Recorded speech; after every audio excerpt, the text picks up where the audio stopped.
The Senate will come to order. I ask everyone to please rise and recite the Pledge of Allegiance. Pledge allegiance to the flag of the United States of America, to the republic which it stands, one nation, under God, indivisible, liberty and justice for all. In the absence of clergy, let us bow our heads in a moment of silent reflection or prayer. A reading of the journal. In Senate, Friday, March 27, 2026, the Senate met pursuant to adjournment. The journal of Thursday, March 26, 2026 was read and approved. A motion to Senate adjourn.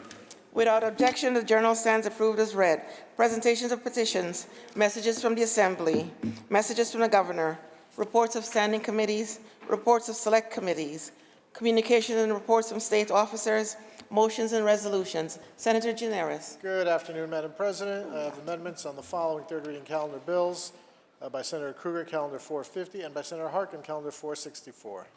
The amendments are received and the bill will retain its place on the third reading calendar. Senator Gineris. Please recognize Senator Scarcella-Spanton for an introduction. Senator Scarcella-Spanton for an introduction.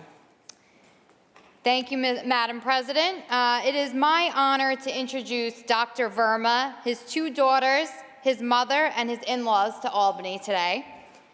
They are actually lucky enough to be represented by Senator Mayer, who's here with us as well. Dr. Verma is the chair of the Department of Oncology, Comprehensive Cancer Center, professor of medical oncology of developmental and molecular biology at the Albert Einstein College of Medicine. In 2022, through a New York State grant, the Albert Einstein College of Medicine received for groundbreaking research that produced compelling, actionable results led by Dr. Verma and Dr. David Prezant, which successfully sequenced blood samples from over 1,000 World Trade Center exposed first responders, including firefighters, police officers, many of whom have been U.S. military veterans. First responders with these mutations were nearly 6 times more likely to develop leukemia. This study had an immediate clinical impact.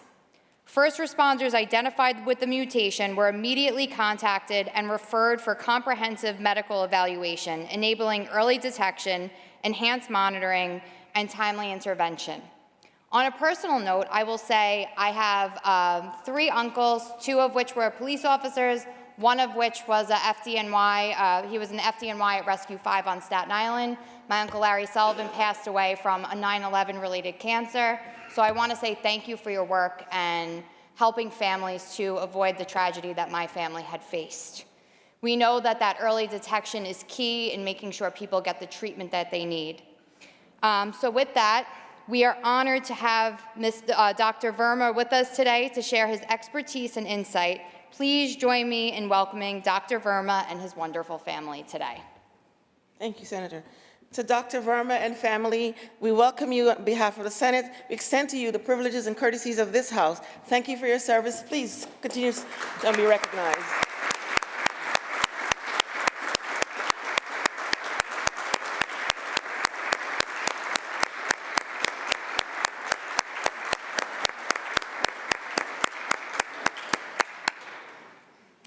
Senator Gineris. Please take up previously adopted Resolution 1707 by Senator Fernandez. Read its title and recognize Senator Fernandez. Secretary will read. Resolution 1707 by Senator Fernandez, memorializing Governor Kathy Hochul to proclaim March 2026 as Problem Gambling Awareness Month in the state of New York. Senator Fernandez on the resolution. Thank you, Madam President. Thank you to this floor for, even though we're in the last days of March 2025 and so on, should be recognized, will be recognized after the passage of this resolution to be Gambling Awareness Month. There are some proposals that we're looking at right now as we go through our budget.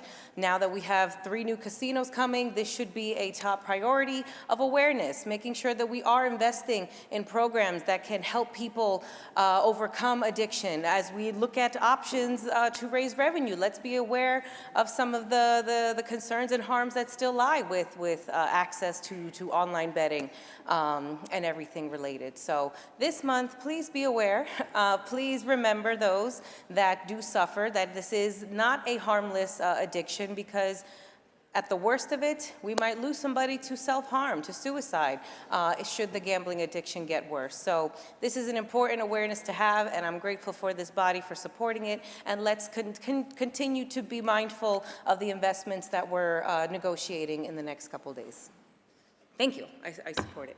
Thank you, Senator. The resolution was adopted on March 10th. Senator Gineris. At this time, please recognize Senator Rollison for an introduction. Senator Rollison for an introduction. Thank you, Madam President, and I want to thank Senator Gianaris for this is a late edition introduction, but nonetheless one that is very important for us to be able to have the opportunity to recognize today. Today we're joined by the Youth Leadership in Government program from the city of Poughkeepsie. Started in 2025 under the leadership of Mayor Yvonne Flowers, who is here today, and Karen Williams, who is Director of Youth Services for the city of Poughkeepsie. I've had the opportunity to meet with this group before in district, and today they're here at the Capitol. They met earlier this morning with Assemblyman Jonathan Jacobson, and then they came over and had the opportunity to speak with me upstairs in the office, and then came down to the Senate floor. And what this government leadership class does is give students the opportunity to understand what we're doing here, what other levels of government are doing, and the fact that they can do it too. You absolutely can. And they're making a difference even before getting elected to office. They're making a difference in finding out about government, community service, nonprofit organizations that are the very fabric of our communities and, of course, our Senate district. So just honored, Madam President, to have them here today. I know we say this a lot, but we also mean it a lot. These individuals are the future of our communities. They are the future of our governments.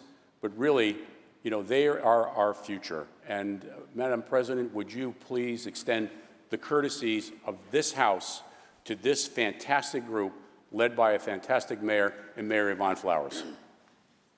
Thank you, Senator. To our student government leaders, future leaders of our state, we welcome you on behalf of the Senate, extend to you the privileges and courtesies of this House. Please rise and be recognized.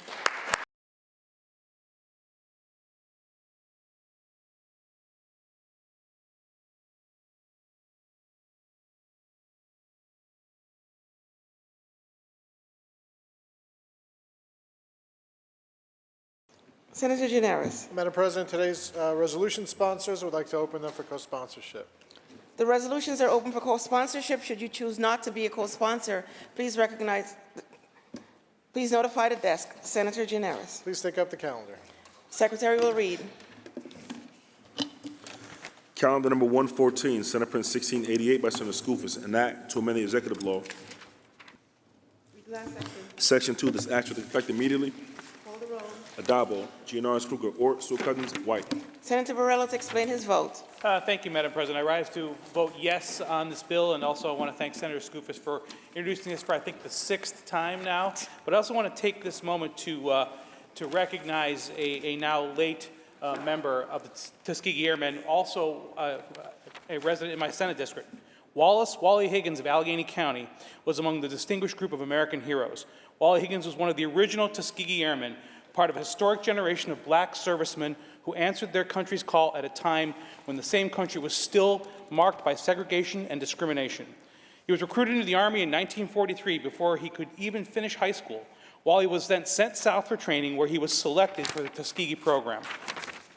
He completed the flight training at Tuskegee and later served in the Pacific in Saipan and Okinawa, helping build roads, airfields, and other infrastructure critical to America's war effort. His life reminds us that the story of the Tuskegee Airmen is not just one of military excellence, but also of patriotism, perseverance, and dignity in the face of injustice. After the war, Wally continued serving others as a professor at Alfred University, a community volunteer, and a civic leader in Allegheny County. He received the Congressional Gold Medal, which was inducted into the New York State Veterans Hall of Fame by my predecessor, Kathy Young, and earned the respect of everyone who knew him. Establishing a Tuskegee Airmen Commemoration Day ensures that men like Wally Higgins are not forgotten, and that the future generations understand both what they overcame and what they achieved for this nation.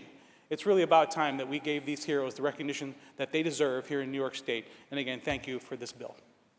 Thank you. Senator Burrell to be recorded in the affirmative. Announce the results. Ayes 56. The bill is passed.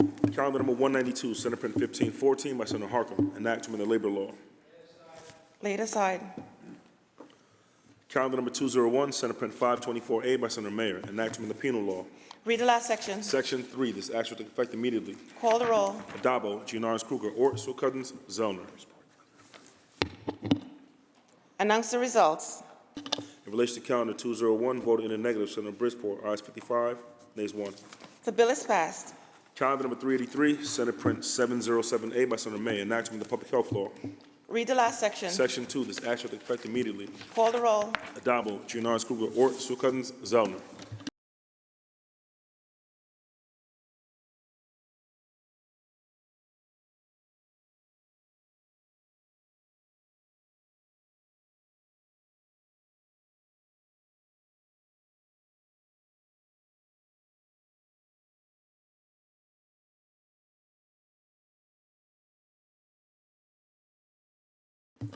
Announce the results. In relation to calendar 383, voted in the negative are Senators Ashby, Borrello, Kazan Fitzpatrick, Chan, Gallivan, Griffo, Martins, Matera, Palumbo, Rhodes, Steck, Tedisco, Walzick, and White.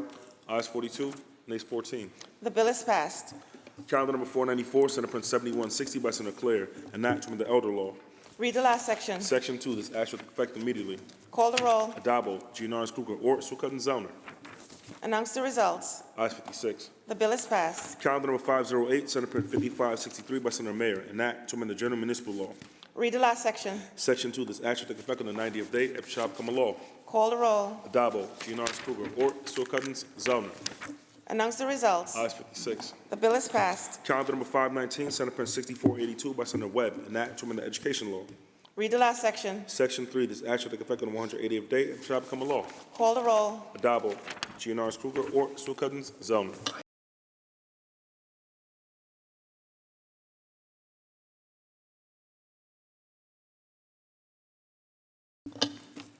Announce the results. In relation to calendar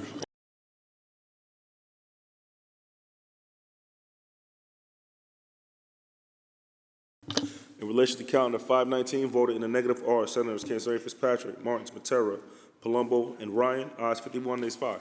The bill is Oh, excuse me.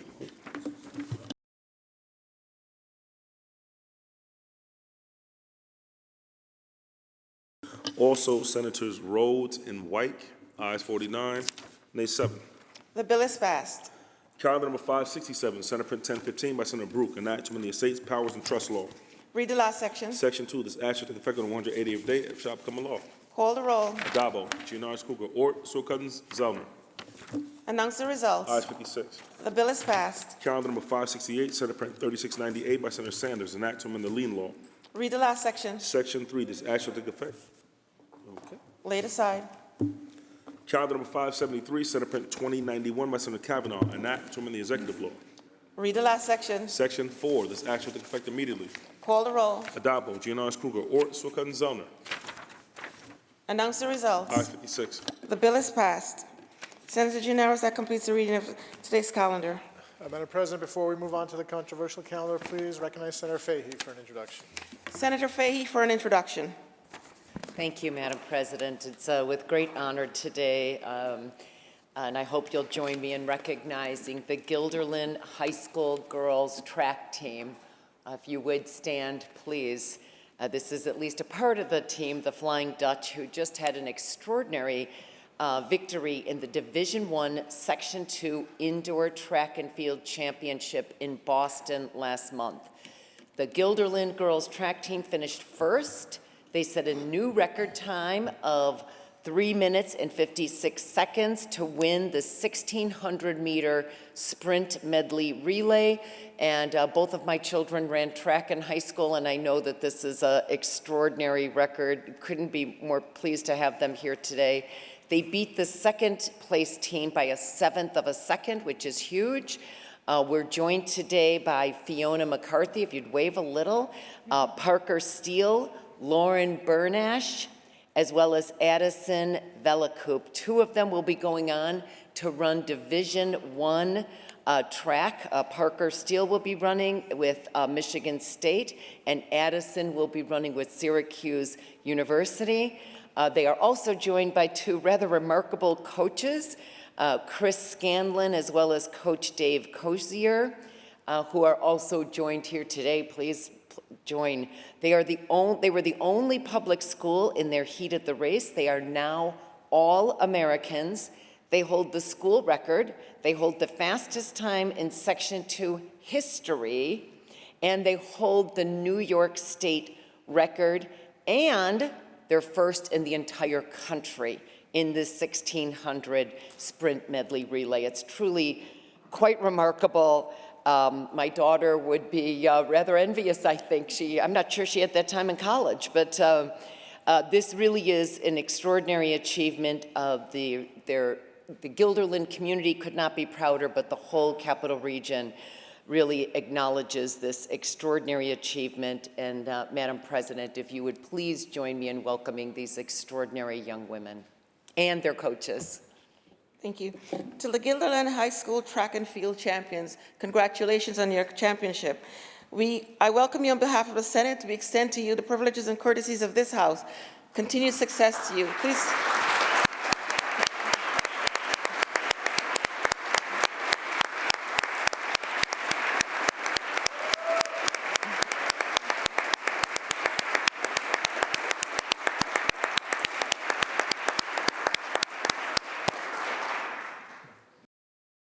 Senator Gianaris.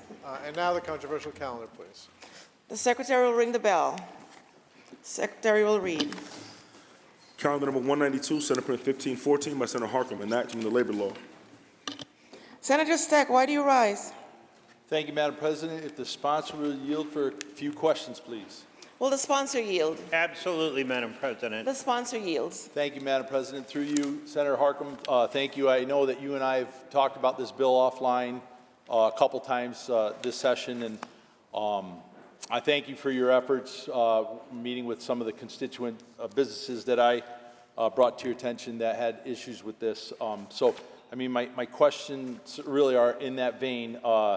We've laid this bill aside before, hoping to make some modifications to it. I'm concerned about a one-size-fits-all approach. I certainly understand that there are industries that have certain problems that the bill is trying to address with who is an employee versus who is a contractor.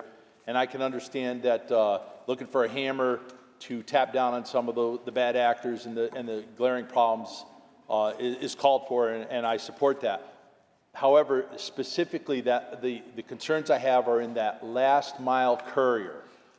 Business in my district has expressed concerns last year and again more recently this session about finding themselves in a spot they are moving life-saving medicines with shelf lives and need to be temperature controlled, and they are literally Johnny on the spot to move important medical supplies.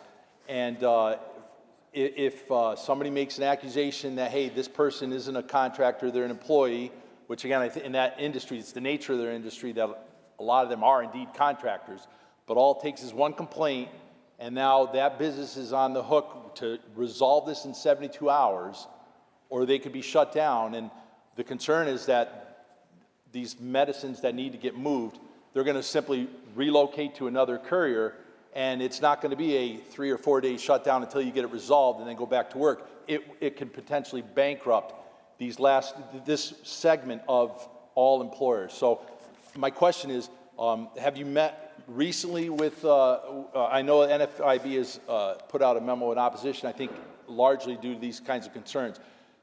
What is the status of, the conversations you had with the people that I'm talking about, and is there hope of further tweaking this so that I'm afraid we're going to catch fish in this net that we don't intend to catch? Thank you. Through you, Madam President, and thank you, Senator, for the meetings, for the discussion. There's a lot to unpack in your question there, so if I may, and thank you, Madam President, that while, yes, we talk about misclassification primarily in the context of the construction industry. The Department of Labor estimates, Madam President, that 870,000 workers in New York State are misclassified, which is, I think, you know, a broad swath of workers. And I think one of the reasons why we passed this bill unanimously last year is that this bill resonates with all of us, and through our organized labor contacts. But I think the important thing to recognize is that there is a process here, that someone is not just going to show up one day and shut a business down, whether they be a last mile courier or whether they be a construction site. There will be an investigation first, and the standard is knowingly misclassified. So if we're talking in the courier space, is someone a contractor? You got to, you know, bring someone in for a day to replace someone. You know, we understand those things happen. That's not knowingly misclassifying, right? What Department of Labor is going to look for is a pattern, and then they will inform that employer that they do indeed have a finding, and they have 72 hours to cure that finding. So if it's a group of employees, get them paid. If it's a group of couriers, get them reclassified. You got 3 business days to do that, 72 hours. So, in fact, I did meet your question. Have I continued to meet? I had a meeting with the last mile couriers lobbyists today. Shows to proof there is a lobbying group for everyone, the last mile couriers, as they should. They should have representation too.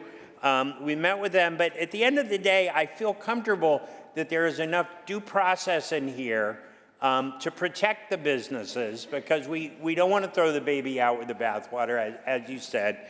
And that phrase, knowingly misclassified, I think is where the good actors can hang their hat. Thank you, Madam President. Briefly on the bill. Senator Steck on the bill. Thank you, Madam President. Thank you, Senator Harkin, for that answer and for your efforts on this. I hope you're right. I've seen how our state agencies sometimes will take the laws written. They're not necessarily there when it's drafted. They're not necessarily reading the debate, or they don't have a window into the sponsor's intent.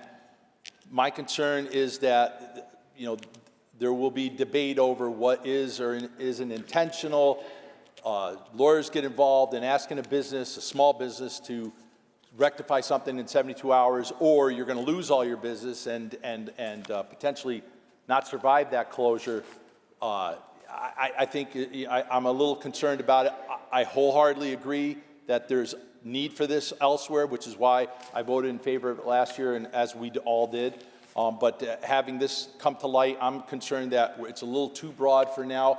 I hope that in the legislative process with our partners down the hall, maybe further amendments will be worked in. But until that happens, because of the concerns I've expressed, I'm going to be no on this bill. But again, recognizing that the bill does achieve a lot of other necessary things, and I appreciate your effort. Thank you. Thank you, Senator. Are there any other senators wishing to be heard? Seeing and hearing none, the debate is closed. Secretary will ring the bell.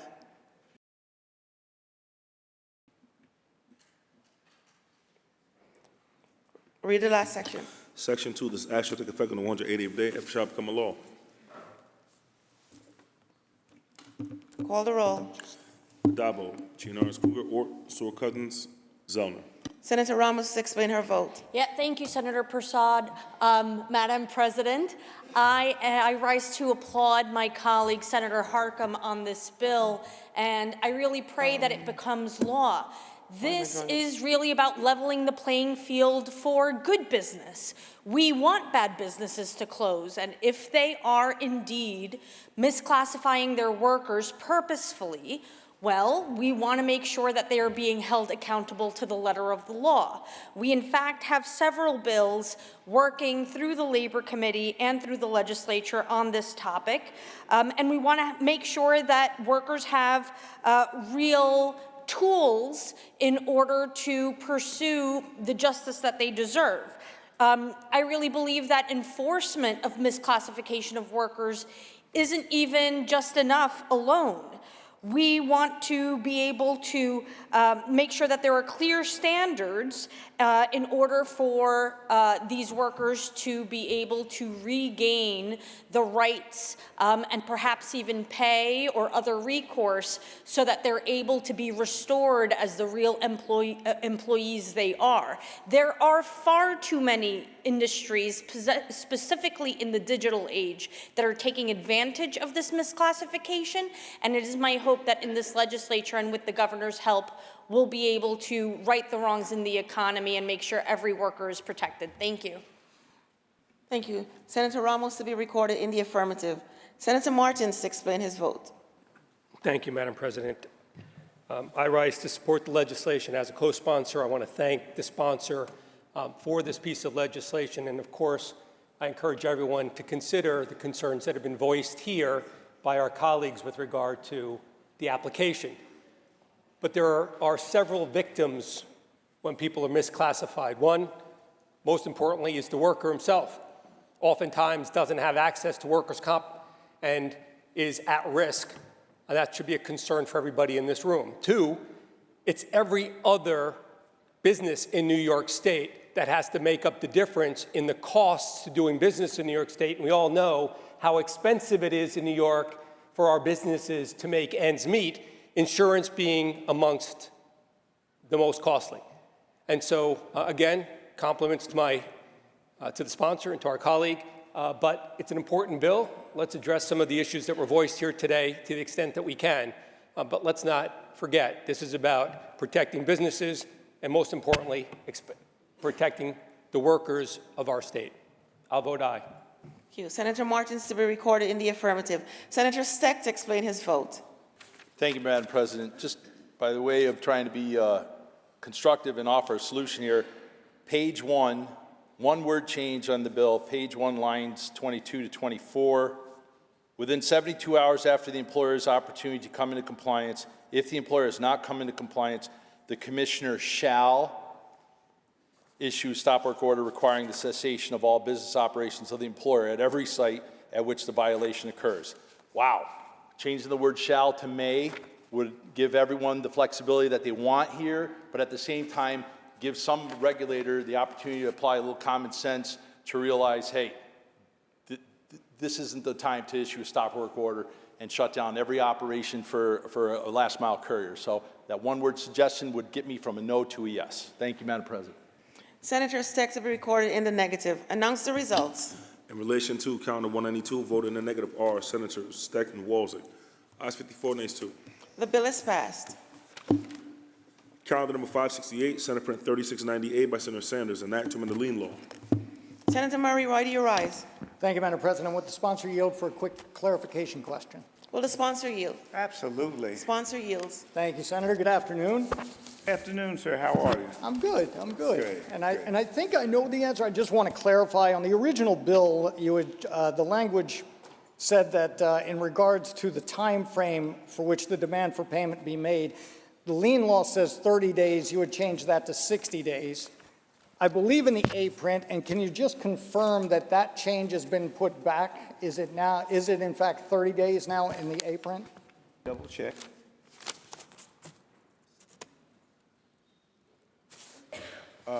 Your short answer is yes. After hearing from my colleagues, I'm a reasonable man. Why not? Thank you, Madam President. Briefly on the bill. Senator Murray on the bill. I just want to say thank you. That's the way it's supposed to be done.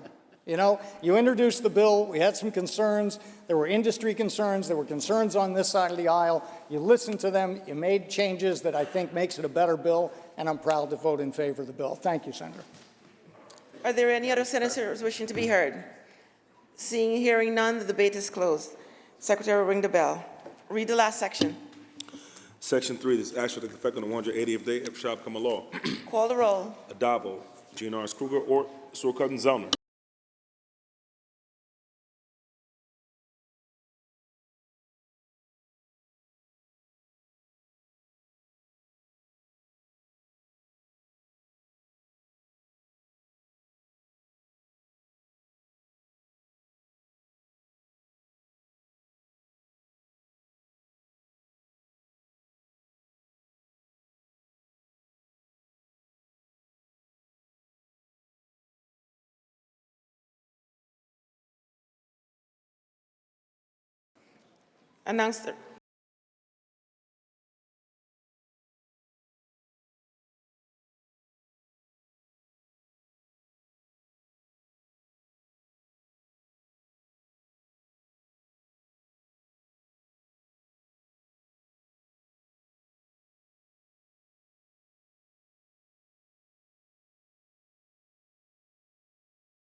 Announce the results.